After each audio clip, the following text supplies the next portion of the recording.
Sa kasal ng aking anak na babae, itinulak ng kanyang nobyo ang mukha ko sa keke, na may pangungutya na sigaw, "Tikman mo ang dessert." Uminit ang galit habang tumutulo ang ising sa aking baba. Agad kong naisip ang aking diabetes. Pagkatapos, may isang bisita na tumuro sa akin at sumigaw, bilyonaryo siya. Nawala ang mapang-asar ng ngiti ng nobyo. Namutla ang kanyang mukha. Nagkamali siya at ngayon ay magbabayad siya para rito. Bago tayo magpatuloy, mangyaring mag-subscribe sa channel at ipaalam sa amin sa comments kung saan kayo nakikinig. Siyempre, naiintindihan namin ang inyong limitasyon sa pera, sabi ni Eduardo Reyes, na pumutol sa aking pangungusap tungkol sa mga lugar ng kasal na parang talim sa papel. Ang kristal na chandelier sa ibabaw ng aming mesa ay parang humina ang ilaw. Nagpatuloy ang mga usapan sa mga kalapit na mesa. Ngunit ang amin ay nahulog sa katahimikang iyon na sumusunod sa isang sosyal na pagbatay. Huminto ang tinidor ni Patricia sa kalahati patungo sa kanyang bibig. Si Urbano ay ngumingisi sa likod ng kanyang baso ng alak. Namula ang mukha ni Maria. Ipinaliwanag ko kung gaano kaganda ang mga kasalan sa labas. Nabinanggit ang isang park pavilion na nakita ko. Simple, elegante, maliwanag na masyadong simple para sa mga Reyes. Ginagawa ni tatay na maging maayos ang mga bagay sa kung ano ang mayroon tayo. Mabilis na sabi ni Maria, na mas mataas ang tono ng boses kaysa karaniwan. Palagi siyang matalino sa pera. Matalino sa pera. Tinikman ni Eduardo ang salita na parang mamahaling alak. Iyan ang isang paraan para ilagay ito. Lumapit ang waiter na may sanay na invisibility, na nagpapuno ng mga baso ng tubig. Pinanood ko ang kristal na sumasalamin ng ilaw, na nagtataka kung magkano ang halaga ng hapunang ito bawat minuto. Walang presyo ang menu, palaging masamang senyales. Nang mag-order, pinili ko ang salmon, habang ang lahat ay nagpili ng matatandang steak. Iyon siguro ay mas mahal kaysa sa lingguhang grocery ng karamihan. Huwag mag-alala tungkol sa gastos sa kasal, sabi ni Patricia, na matalas ang ngiti tulad ng kanyang diamond earrings. Lubos naming naiintindihan ang inyong sitwasyon. Ang inyong sitwasyon na parang ang kahirapan ay isang sakit na nangangailangan ng awa. Sumandal si Urbano, na may mamahaling tela na lumalawak sa kanyang dibdib. Mayroon kaming koneksyon sa pinakamahusay na mga lugar sa Tagaytay, partikular ang Grand Pavilion. Siguro hindi nyo pa narinig iyon. Hindi ko pa, inamin ko. Minimum na 2.5 milyon para sa lugar lamang. Sinabi niya ito ng kaswal, na pinapanood ang aking reaksyon. Ngunit huwag mag-alala tungkol sa pag-ambag, Teodoro. Kami na ang bahala rito. Mas naramdaman kong mabigat ang gift box sa bulsa ng aking jacket. Sa loob ay isang vintage locket na nakita ko sa isang estate sale. Tunay na pilak na Victorian na may puwang para sa 2 larawan. Maganda, makabuluhan, at eksaktong 2,000 piso. Biglang naramdaman kong parang barya ito sa isang luxury car dealership. Hinawakan ni Maria ang aking braso. Tatay, hindi mo kailangan. Palagi akong nagbibigay para sa aking pamilya. Tahimik kong sabi. Tuyo ang tawa ni Eduardo. Siyempre ginagawa mo. Sa iyong sariling paraan. Dumating ang dessert course sa mga plato na maaring pakainin ang isang maliit na barangay. Gold leaf ang dekorasyon sa mga chocolate constructions na mas mukhang art installations kaysa pagkain. Naisip ko ang aming mesa sa kusina sa bahay. May peklat na kahoy kung saan ginawa ni Maria ang kanyang homework sa loob ng 12 taon. Kung saan ipinagdiwang namin ang kanyang pagtanggap sa kolehiyo na may keke mula sa grocery. Nagkaplano kami ng magandang bachelor party. Anunsyo ni Urbano. Private yacht. Siyempre, welcome kang sumali kung makakuha ka ng time off sa trabaho. Time off sa trabaho. Hindi ko na kailangang humingi ng time off sa loob ng 15 taon. Pinahid ni Patricia ang kanyang labi ng napkin na mas mahal kaysa sa aking shirt. Teodoro, ano nga ulit ang trabaho mo? Investment consulting. Tama naman, kahit hindi kompleto. Napakaganda. Maliit na accounts, siguro. Dumating ang bill sa leader folder. Ni hindi tiningnan ni Eduardo ang total bago ipinasok ang kanyang black card. Ang mapagpasalamat na tango ng waiter ay nagpapahiwatig ng tip na mas malaki kaysa sa aking buwanang budget sa grocery. Sa labas, ang mga valet attendants ay nagdala ng mga sasakyan. Ang Mercedes ng mga Reyes ay kumikinang sa ilalim ng streetlights na parang mandaragit. Ang aking Toyota Camry ay mukhang naligaw sa maling neighborhood. Hanggang sa muli, sigaw ni Eduardo sa kanyang bukas na bintana. Kami na ang bahala sa tunay na pagpaplano. Tinulungan ko si Maria na sumakay sa passenger seat. Ang kanyang katahimikan ay lumalawak sa pagitan namin na parang tulay. Hindi ako sigurado kung makakatawid kami. Ang highway ay lumawig sa unahan, na nailawan ng mga dumadaang headlight na humahaplos sa aming mga mukha sa regular na agwat. Kinakalikot ni Maria ang strap ng kanyang bag. Ang balat na gumagawa ng maliit na tunog sa tahimik na sasakyan. Maganda ang restaurant, sabi niya sa wakas. Siguro nagkakahalaga na malaki ang mga chandelier na iyon. Mas hinigpitan ko ang paghawak sa manibela. Lumipas ang mga exit sign. Makakauwi kami sa loob ng 20 minuto. 20 minuto para magpasya kung pababayaan ang panghahamak ngayong gabi na hindi hamunin. Maria, mas magaspang ang aking boses kaysa inaasahan. Kailangan nating mag-usap tungkol kay Urbano. Nagbago ang kanyang postura. Ano tungkol sa kanya? Ang paraan ng kanyang pagsasalita ngayong gabi. Ang atitude ng kanyang pamilya tungkol sa ano? Tungkol sa iyo.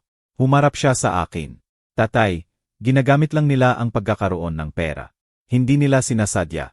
May truck na lumampas sa amin. Ang headlight nito ay pansamantalang binaha ang interior. Sa sandaling iyon, malinaw kong nakita ang aking anak na babae na ipinagtatanggol ang isang taong pinahintulutan ang kanyang ama na insultuhin ako ng paulit-ulit. Isang taong ngumingiti habang nangyayari ito. Hindi nagbabago ang karakter sa laki ng bank account. Sabi ko, ipinakita ng gabing ito kung sino talaga sila. Halos hindi mo pa sila kilala. Sapat na ang alam ko. Nakita ko kung paano tratuhin ni Urbano ang mga service workers. Kung paano siya magsalita tungkol sa mga taong itinuturing niyang mababa sa kanya. Ngayong gabi, kasama ako roon. Matinis ang tawa ni Maria. Paranoid ka at frankly medyo controlling. Mas matindi ang tama ng salita kaysa sa pangungutya ni Eduardo. Controlling. Parang ang paghahangad na mas mabuti para sa aking anak ay paglilimita sa kanyang kalayaan. Hindi kita sinusubukang kontrolin. Maingat kong sabi. Sinusubukan kitang protektahan mula sa pagkakamali na magkakahalaga ng dekada ng kalungkutan. Pagkakamali. Tumaas ang kanyang boses. Pagkakamali ang aking engagement. Posibleng pagkakamali ang engagement mo sa kanya. Itigil mo ang sasakyan. Ano? Sabi ko, itigil mo ang sasakyan ngayon. Tiningnan ko ang kanyang mukha, na nailawan ng dashboard lights. Galit at sakit ang nasa kanyang ekspresyon. Hindi ito ang usapan na pinlano ko. Hindi ito kung paano dapat mangyari. Maria, tayo na lang mag-pull over, tatay. Ngayon, nagsignal ako at dahan-dahang lumiko sa gilid. Bago palubos na huminto ang sasakyan, kinakalas niya na ang seatbelt. Hindi mo naiintindihan ang anumang bagay, sabi niya, na kinukuha ang kanyang bag. Hindi mo naiintindihan si Urbano. Hindi mo naiintindihan ang kanyang pamilya. At tiyak na hindi mo naiintindihan kung ano ang kailangan ko. Sweetheart, please. Ang kailangan ko ay suporta mula sa aking ama, hindi paghatol. Ang kailangan ko ay isang taong nagtitiwala sa akin na gumawa ng sariling desisyon. Binuksan niya ang pinto. Pumasok ang malamig na hangin ng gabi, na may amoy ng usok at malayong ulan. Saan ka pupunta? Kahit saan maliban dito. Lumabas siya. Pagkatapos ay yumuko para tingnan ako. Tatawagan ko si Urbano para sunduin ako. Kahit hindi niya iniisip na masyado akong tanga para pumili ng sariling buhay. Sumara ang pinto. Pinanood ko siyang maglakad patungo sa gas station. Ang kanyang heels na tumutunog sa asphalt. Bumuz ang aking phone. Malamang ay nagte-text na sa kanya. Malamang pinipili na siya kaysa sa akin. Nakaupo ako roon hanggang nasa loob siya ng fluorescent, lit na convenience store, hanggang sigurado akong ligtas siya. Pagkatapos ay bumalik ako sa highway na mag-isa na may malambot na tumutugtog na radyo sa bigat ng kung ano ang nawala ko. Ang bakanting passenger seat ay parang umuugong sa kanyang kawalan.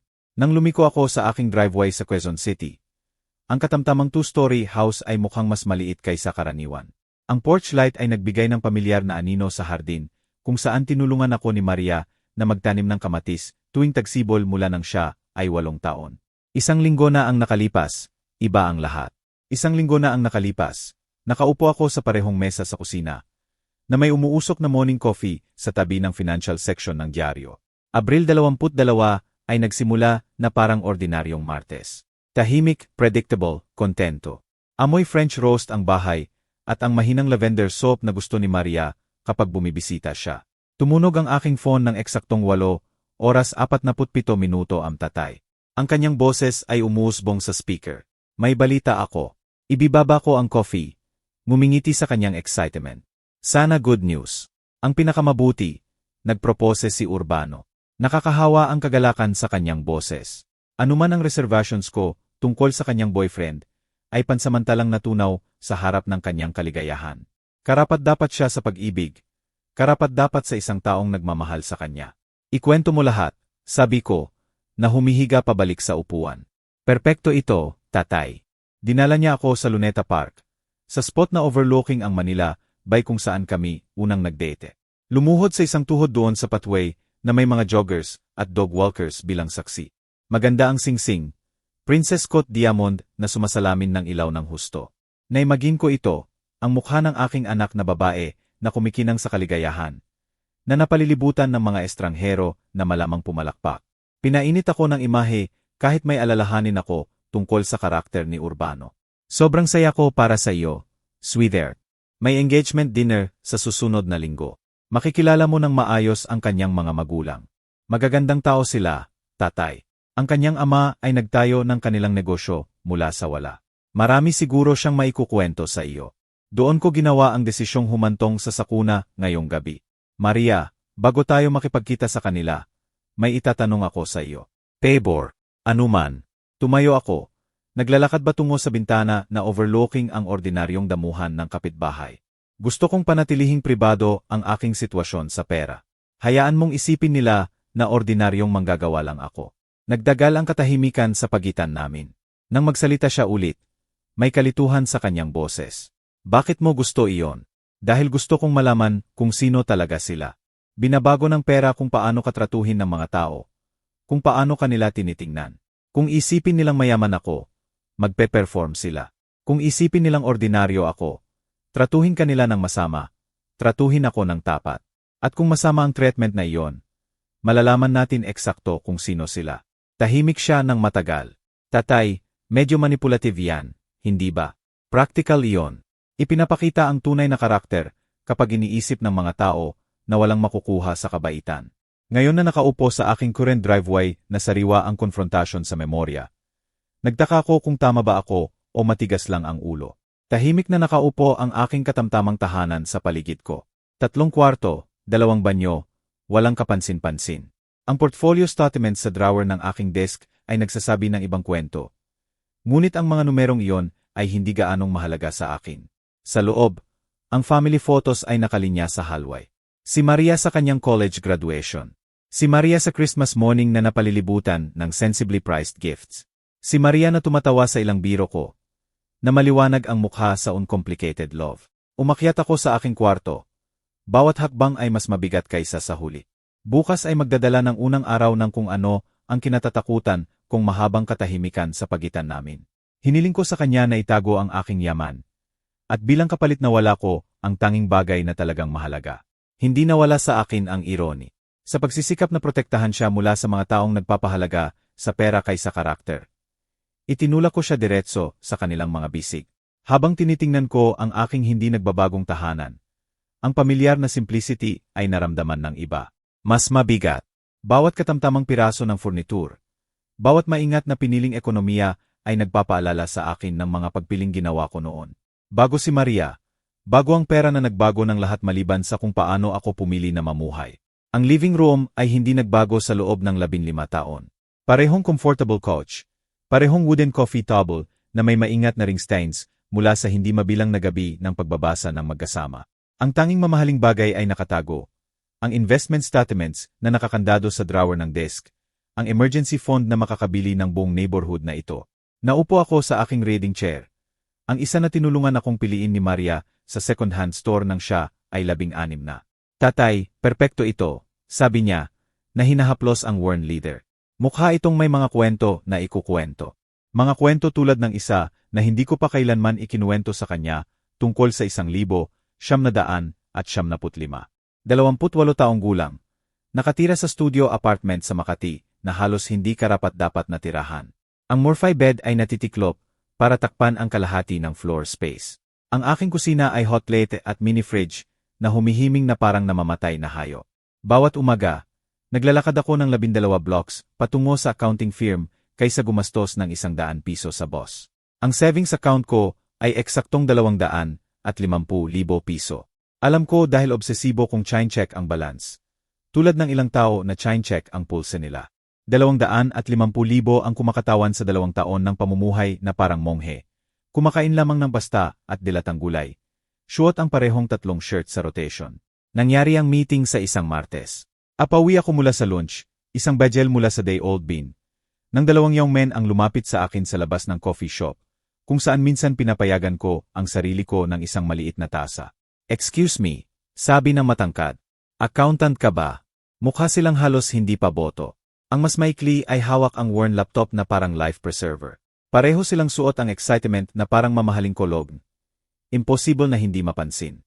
Nagtatrabaho ako sa accounting. Maingat kong inamin. Kailangan namin ng taong tumingin sa aming numbers. Patuloy na matangkad. Isang matalino, isang nakakaintindi ng pera. Ipinaliwanag nila ang kanilang ideya sa masamang kape sa lobby ng building ko. Isang software platform na magre-revolusyon sa kung paano nagbabahagi ng impormasyon ang mga tao. Bata pa ang internet noon. Dial-up connections at basic websites. Ang kanilang vision ay mukhang impossible at inevitable ng sabay. Kailangan namin ng initial investment, sabi ng maikli, na bahagyang nanginginig ang mga kamay. Walang malaki. 250,000 ay magpapahintulot sa amin na magrenta ng office space. Bumili ng mas magandang equipment.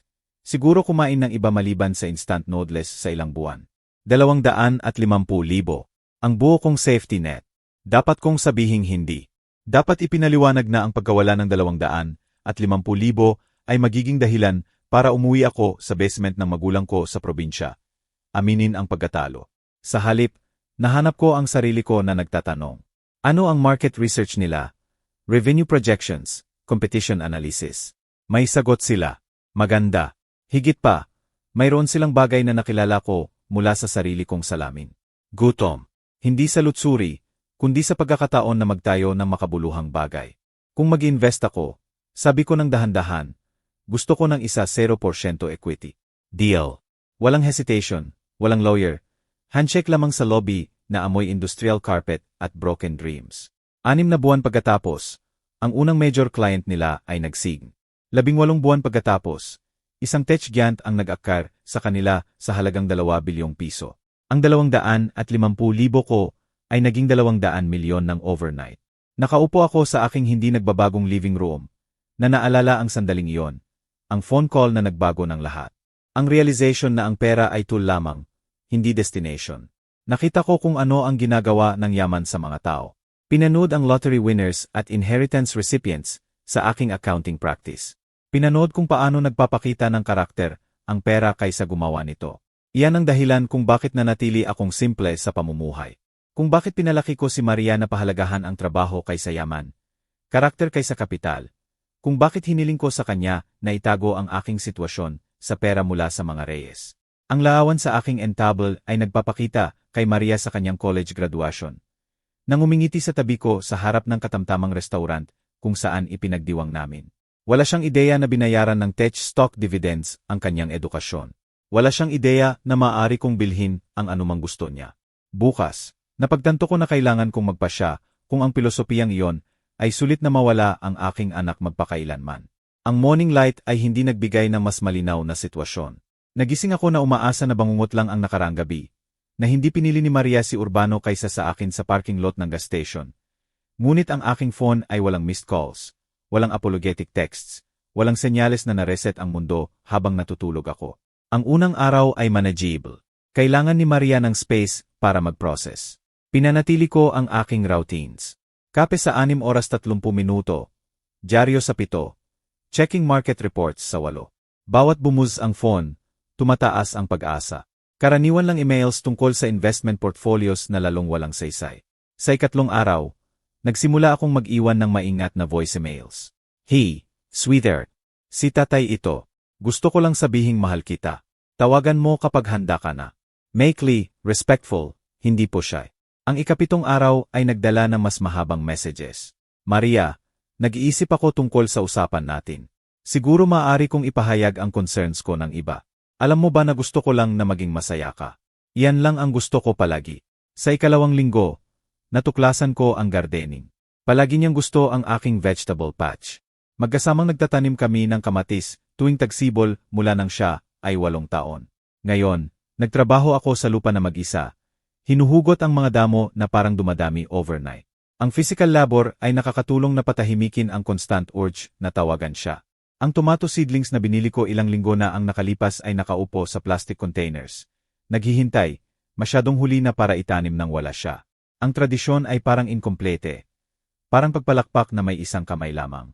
Ang ikatlong linggo ay nagdala ng desperation na disguised as productivity. Inayos ko ang 20 taon ng photographs. Natagpuan ang daan-daang kay Maria sa bawat edad. Birthday parties, school plays, graduation day. Sa bawat larawan, tinitingnan niya ako ng may buong tiwala. Kailan nagbago iyon? Ang aking voicemails ay lumaki, mas emotional. Palagi kong iniisip noong 12 ka, at nasira mo ang bintana ni Emares Santos sa basketball na iyon. Takot na takot kang sabihin sa akin. Pero nang ginawa mo, magkasama tayong humingi ng paumanhin at magbayad ng repairs. Naalala mo ba ang sinabi ko sa iyo? Na ang mga pagkakamali ay hindi nagde-define sa atin. Kung paano natin hawakan ang mga ito. Sa palagay ko nagkamali ako kay Urbano. Maaari ba nating alamin kung paano hawakan ito ng magkasama? Walang dumating na wedding invitation. Ika-negatibo, 25 na araw. Dumaan ako sa building ng apartment ni Maria. Hindi humihinto, hindi stalking, para lang kumpirmahin na umiiral siya. Nandoon ang kanyang sasakyan sa usual spot, na walang ibang kinukumpirma maliban sa lokasyon. Ika-negatibo, 28 na araw ang nagdala ng panik. Wedding shops, caterers, photographers, lahat ay nangangailangan ng final decisions. Ganap ba akong na-exclude? Manonood ba ako ng aking tanging anak na magpakasal sa isang taong hindi ko pinagkakatiwalaan nang walang presensya ko sa sandali? Maria, si Tatay ulit. Alam kong madami akong tawag ngayong linggo. Bukas ay Hunyo 1. Ipinapalagay ko na iyon pa rin ang araw ng kasal mo. Naintindihan ko kung ayaw mo akong naroon. Pero kailangan kong malaman. Please, sabihin mo lang kung okay ka. Naputol ang boses ko sa huling message na iyon. 30 araw ng katahimikan ay nagpababa ng aking composure na parang tubig sa bato. Ika-negatibo 30 na araw. Naghanda ko ng dinner para sa isa simple pasta. Ang uri na ginagawa namin ni Maria ng magkasama tuwing linggo gabi. Malaki ang mesa, na may isang place setting lamang. Ang bakanteng upuan sa harap ko. Constant reminder na nawala ko sa matigas na prinsipyo. 6 oras 45 minuto yem bukas. Sa isang lugar sa Tagaytay, ang aking anak na babae ay magpapakasal kay Urbano Reyes. Siguro manonood ako nito sa social media posts. Assuming na may nag-abala pang isama ako sa kanilang feeds. Naupo ako para kumain. Nagpaikot-ikot ng basta sa tinidor nang walang ganang kumain. Sa labas, ang tagsibol ay sumusuko sa tag-init. Ang buhay ay nagpapatuloy kahit hindi ako sumali. Tumunog ang phone. Nag-clutter ang tinidor ko sa plato. Pagkatapos ng 30 araw ng katahimikan, ang unexpected calls ay nangangahulugan ng masamang balita. Emergency rooms, aksidente, worst-case scenarios na humahantong sa imagination ng bawat magulang. Kumikinang si Maria sa screen. Nanginginig ang mga kamay ko habang nag-swipe para sagutin. Hello, tatay. Mas maliit ang kanyang boses kaysa naalala ko. Nervous. Hey. Mabilis akong tumayo. Nagskrepe ang upuan ko sa sahig. Okay ka ba?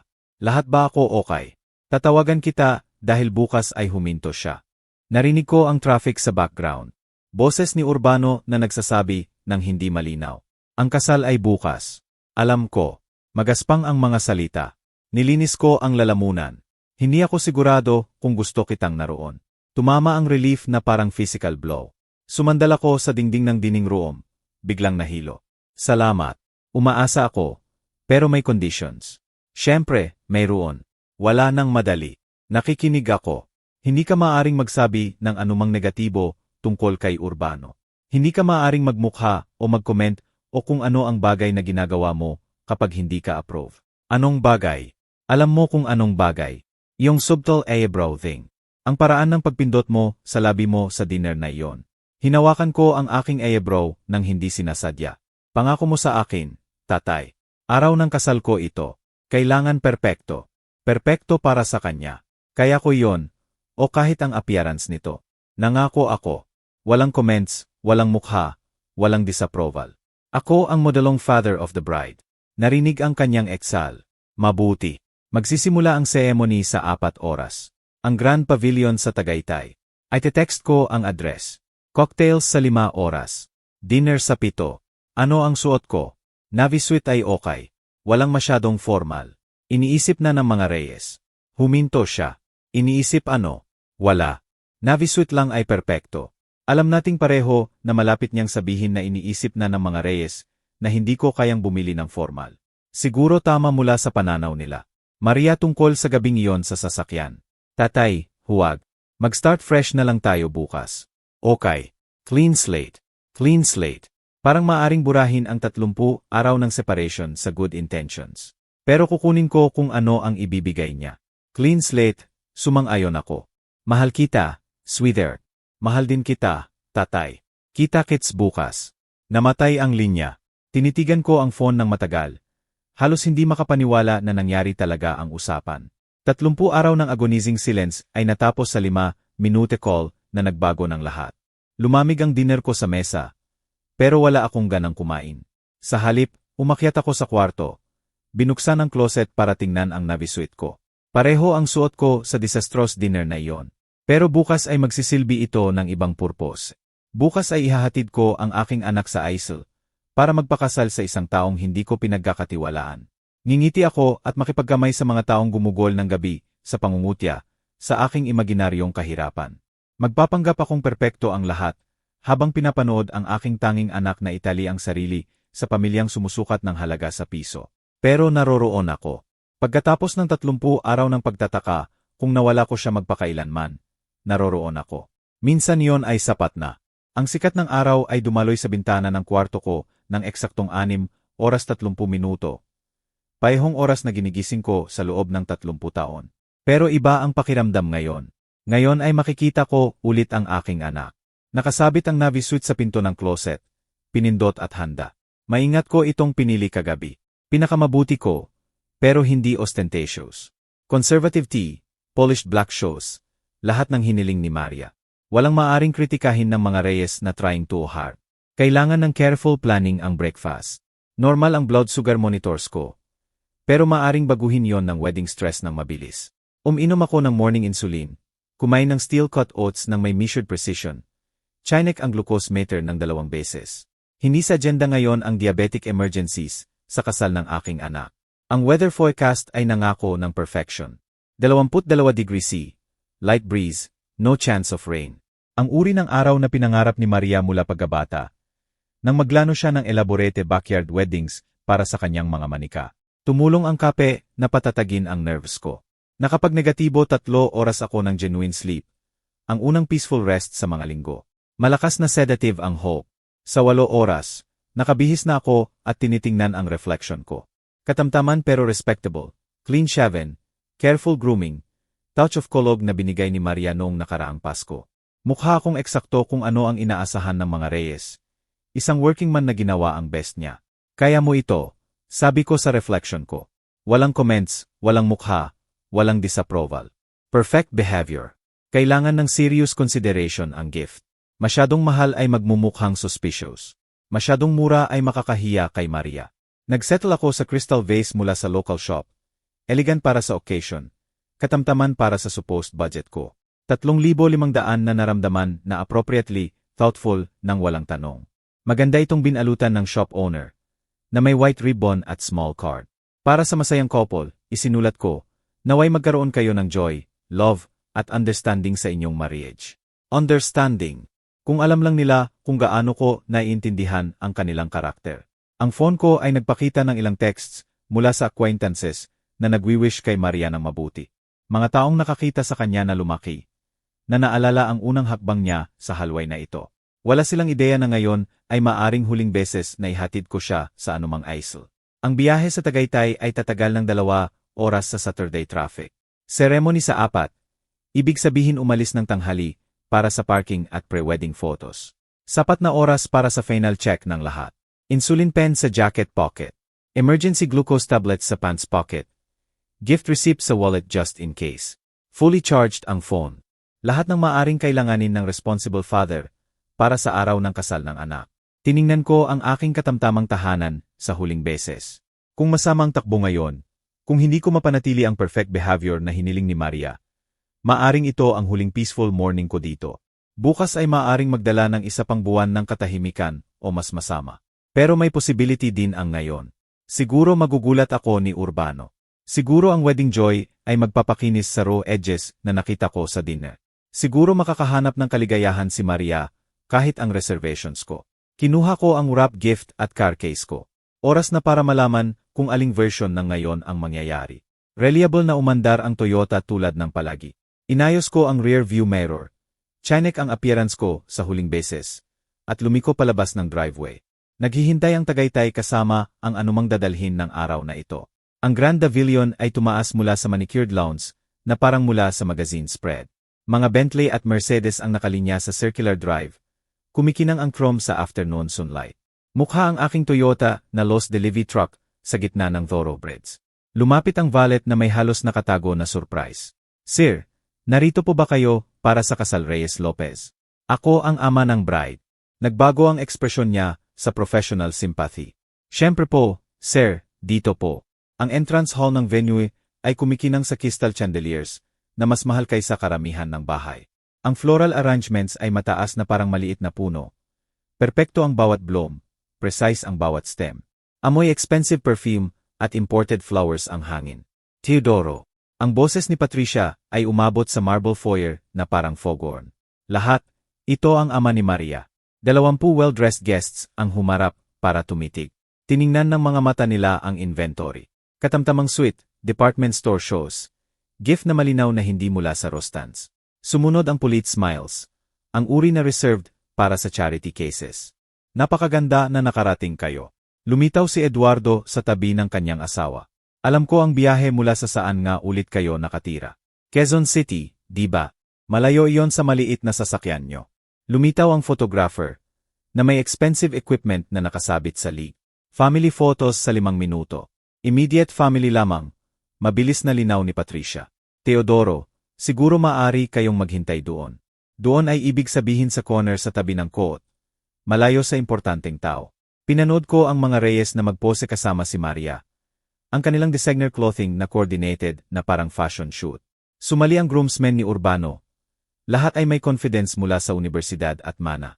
May waiter na nag-offer ng champagne mula sa silver tray. Imported vintage. Anunsyo niya sa group. Excellent. Diyos ko, komento ng isang guest. Iyan ay 15,000 bawat bote. Pinakamabuti lamang para sa kasal ng aming anak. Deklarasyon ni Eduardo ng malakas para marinig ng lahat. Siyempre, hindi lahat ay nag-appreciate ng fine champagne. Tumingin siya diretso sa akin habang sinasabi iyon. Ang ceremony seating ay nagpakita ng isa pang calculated insult. Ang front rows ay puno ng Whittaker Business Associates at Society Friends. Dinireka ako sa row 7 sa likod ng matatandang kamag-anak at plus ones. Ang father of the bride ay relegated sa chep seats. Magandang ceremony location. Komento ko sa babae sa tabi ko. Naman, bulong niya pabalik. 2.5 milyon lamang para sa venue rental.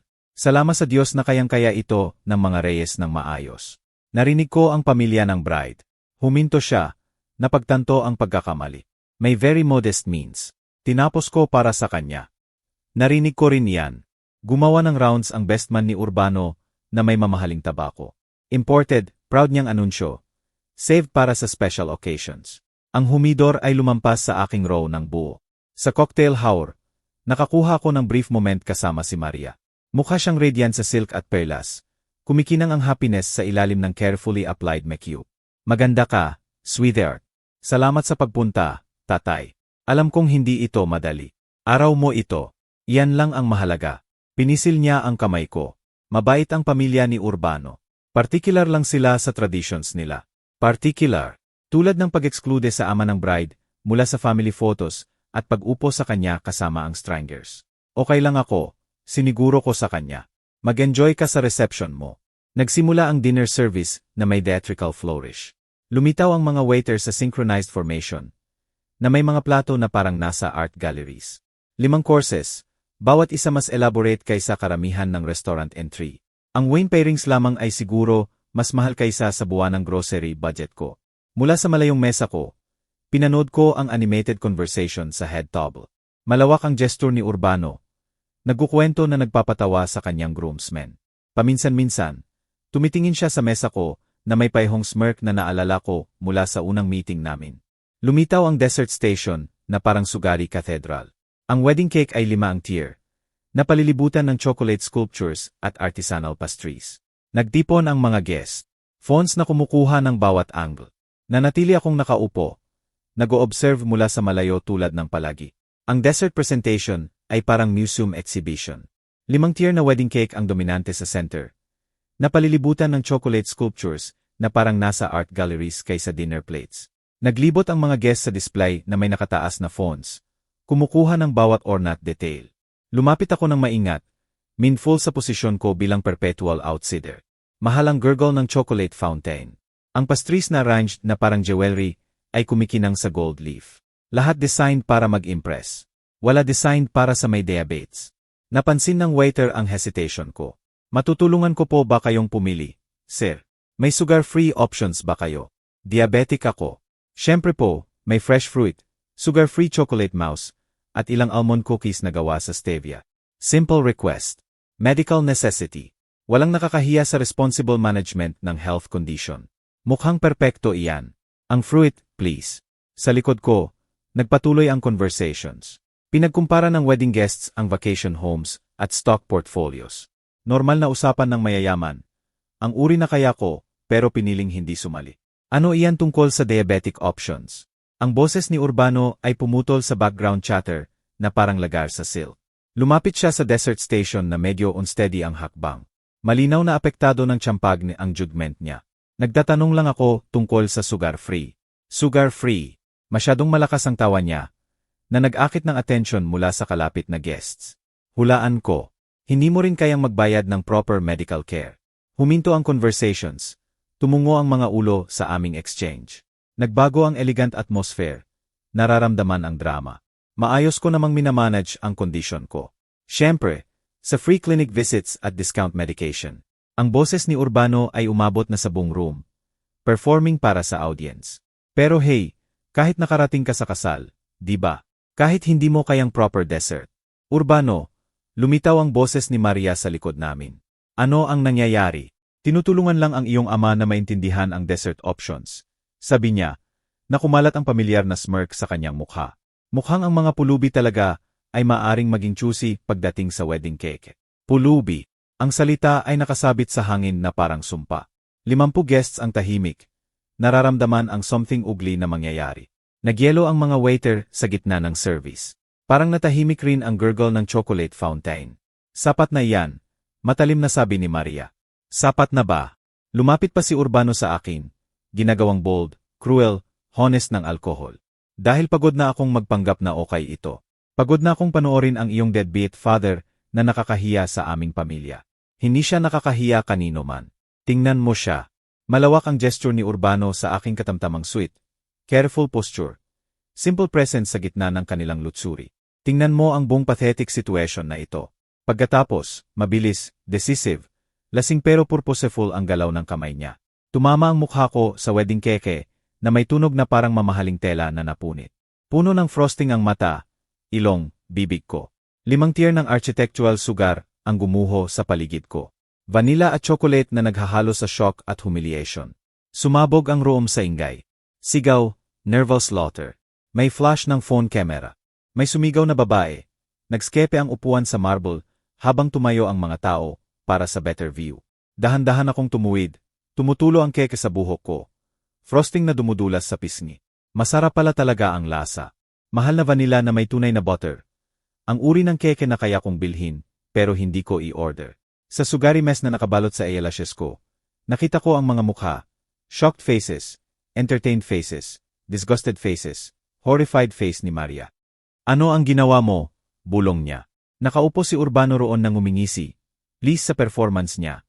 Ganap na walang kamalay-malay na ginawa niya ang pinakamalaking pagkakamali ng kanyang privileged life. Ang crack ng palad ni Maria sa mukha ni Urbano ay umugong sa stone silence na parang baril. Namula ang pisngi niya habang umatras siya. Shock na pumalit sa drunken smirk niya. Paano mo nagawang ganoon? Ang boses niya ay umabot sa marble floor. Umabot sa bawat sulok ng reception hall. Paano mo nagawang hawakan ang aking ama?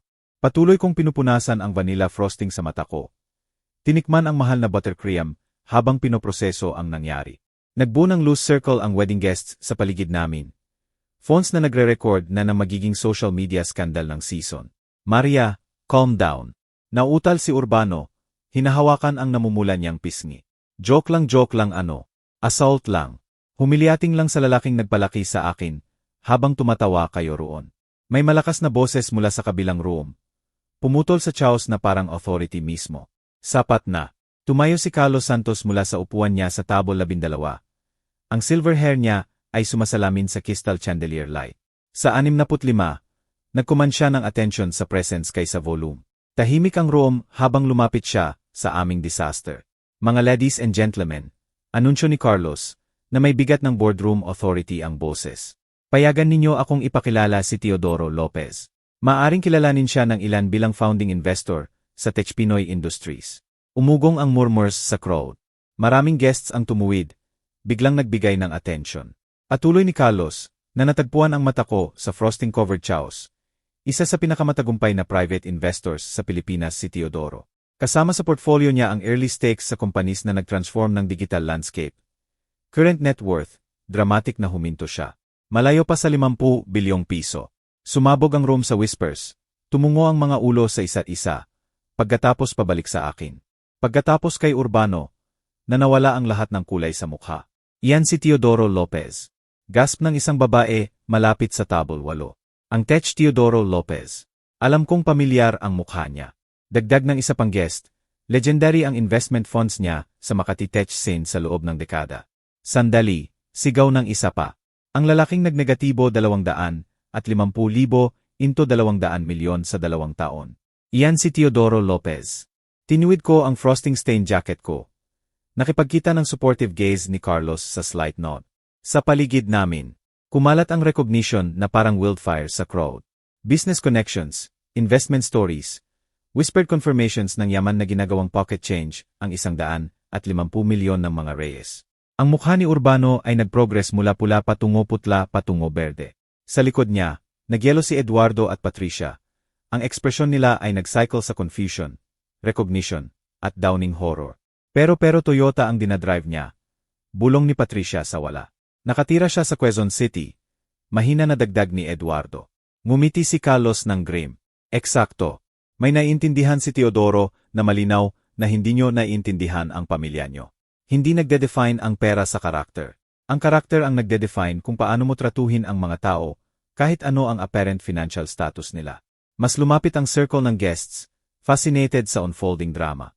May mukhang nahihiya sa pagkakasaksi sa assault. May thrilled sa social catastrophe na nasaksihan nila.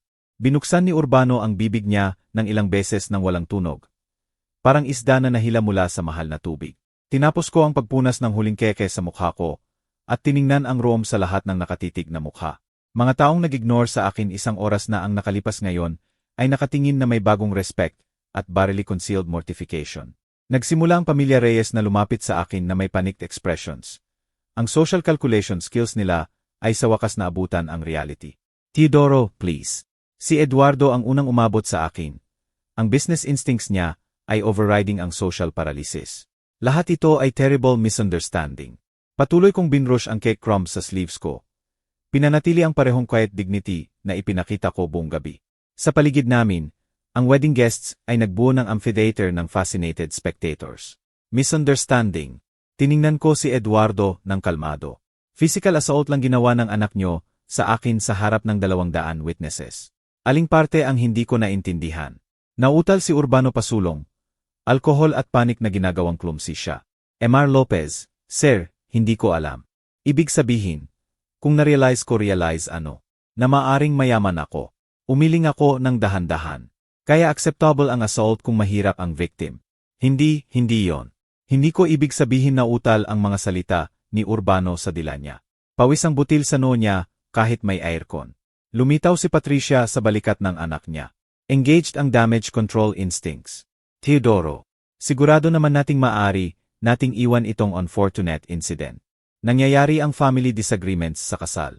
Mataas ang emotions. Family disagreements. Inulit ko ang salita niya na parang foreign language. Iyan ba ang tawag nyo sa buwan ng systematic humiliation nyo? Sa deliberate exclusion ko sa photographs. Sa physical violence ng anak nyo. Humingi kami ng paumanhin, mabilis na sabi ni Eduardo, na nag-shift ang tono sa business negotiation mode. Ganap, walang reservation. Mag-start fresh tayo, di ba? Clean slate. Parehong salita na ginamit ni Maria sa reconciliation call namin. Pero ang mga salitang ito ay walang love, calculation lamang. Start fresh, nagmusa ko ng malakas. Ngayon na alam nyo na may pera ako. Walang kinalaman ang financial status nyo rito. Protesta ni Patricia, na masyadong mataas ang pitch ng boses. Malakas na tumawa si Carlos Santos mula sa malapit. Madame, lahat ng kinalaman sa pera ang treatment nyo kay Teodoro. Gumugol kayo ng 2 buwan sa pangungutya, sa isang taong iniisip nyong mahirap.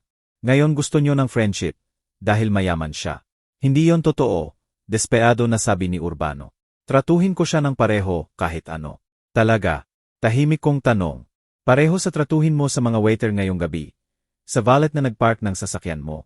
Sa housekeeping staff. Binuksan at isinara ni Urbano ang bibig niya nang walang tunog. Perpekto na ipakita ang karakter mo ngayong gabi. Patuloy ko. Hindi sa ginawa mo sa mahirap na tao, kundi sa kung paano ka kumilos ng iniisip mong walang consequences. Please, subok ulit ni Eduardo. Business aside, personal aside, magiging family kayo. Kailangan nating magtrabaho ng magkasama. Family. Mapait ang lasa ng salita. Pinanood ko kayong turuan ang anak nyo na ang pera ang nagdedetermine ng human worth, na justifiable ang cruelty sa kahirapan, na excused ang lahat sa yaman. Binrush ko ang huling piraso ng frosting sa shirt collar ko. Gusto nyong start fresh. Ito ang fresh start ko. Alis ako.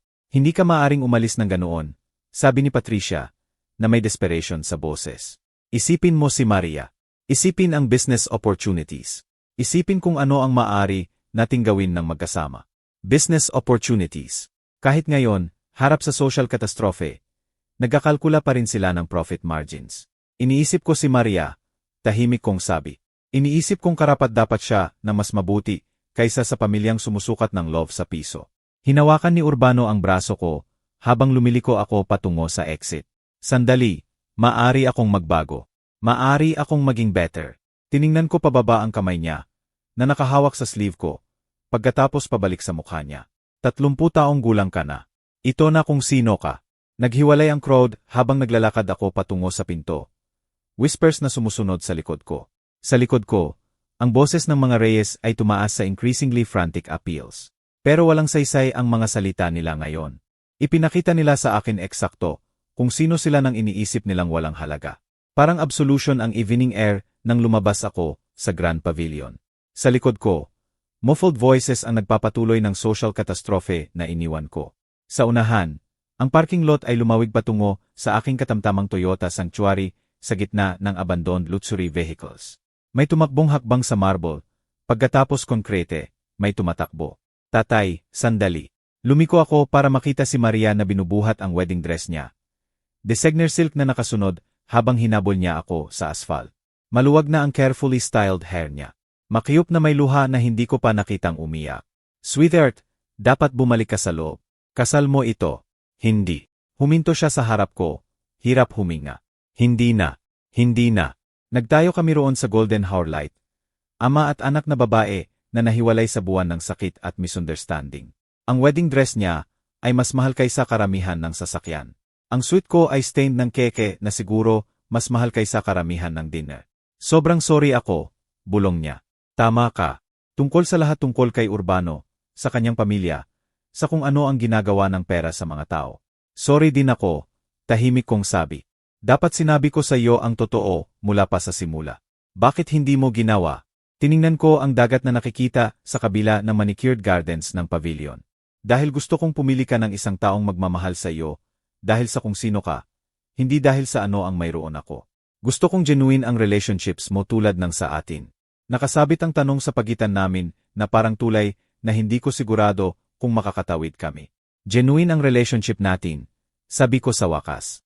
Nakaligtas ito sa yaman, kahirapan, conflict, separation. Nakaligtas ito ngayong gabi. Lumapit pa si Maria, hinahanap ang kamay ko ng kanya. Gumugol ako ng 2 buwan na galit sa iyo, dahil hindi mo pinagkakatiwalaan ang judgment ko. Pero alam mo, nakita mo kung ano ang hindi ko nakita. Nakita ko kung ano ang takot kong makita. Minsan ang pagiging tama ay hindi parang victory. Tumawa siya, pero mas parang hikbi. Kakalabas ko lang ng sarili kong wedding reception, para habulin ang ama ko sa parking lot na suot ang ₱1,000,000 na dress. ₱1,000,000. Itaas ko ang eyebrow. Sa ganoong halaga, dapat may better running shows kasama. Totoo ang tawa niya ngayon. Ihahatid mo ako pauwi, tatay. Ano ang tungkol sa reception mo? Guests mo? Ano sila? Hayaan si Urbano na ipaliwanag sa friends ng pamilya niya kung bakit nawala ang bride. Hayaan silang alamin ang sarili nilang social disaster. Tiningnan ko ang aking anak sa mahal niyang wedding dress. Nakatayo sa tabi ng 10 taong gulang kong Toyota Camry. Hindi nawala sa alinman sa amin ang sembolism. Sigurado ka ba rito? Hindi pa ako naging masigurado sa anumang bagay. Binuksan ko ang passenger door para sa kanya.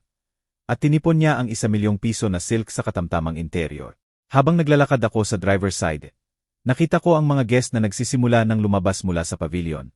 Siguro nagtataka kung saan napunta ang bride. Saan din? Tanong ko, pinapaandar ang engine. Pauwi, simple niyang sabi. Pauwi sa iyo. Pauwi natin. Ang biyahe pabalik sa Quezon City ay dumaan sa pamilyar na teritoryo. Lampas sa mga lugar kung saan ko siya pinalaki. Kung saan kami nagbuo ng buhay based sa values kaysa valuations. Pininturahan ng late afternoon sun ang lahat ng golden. Ginagawang magikal kahit ang katamtamang neighborhoods. Naiintindihan ko na ngayon, sabi ni Maria habang tumatawid kami ng tulay patungo sa bahay. Kung bakit ka namumuhay ng ganoon? Kung bakit hindi mo ipinagyabang ang pera? Ang pera ay tool, sabi ko, hindi identity, hindi mission ng worth, tool lamang para sa pagbuo ng buhay na talagang gusto mo. Anong buhay ang gusto mo? Huminto ako sa driveway ko. Tinitingnan ang simple house kung saan ko pinalaki ang aking anak na maging strong, independent, at keen. Eksakto ito.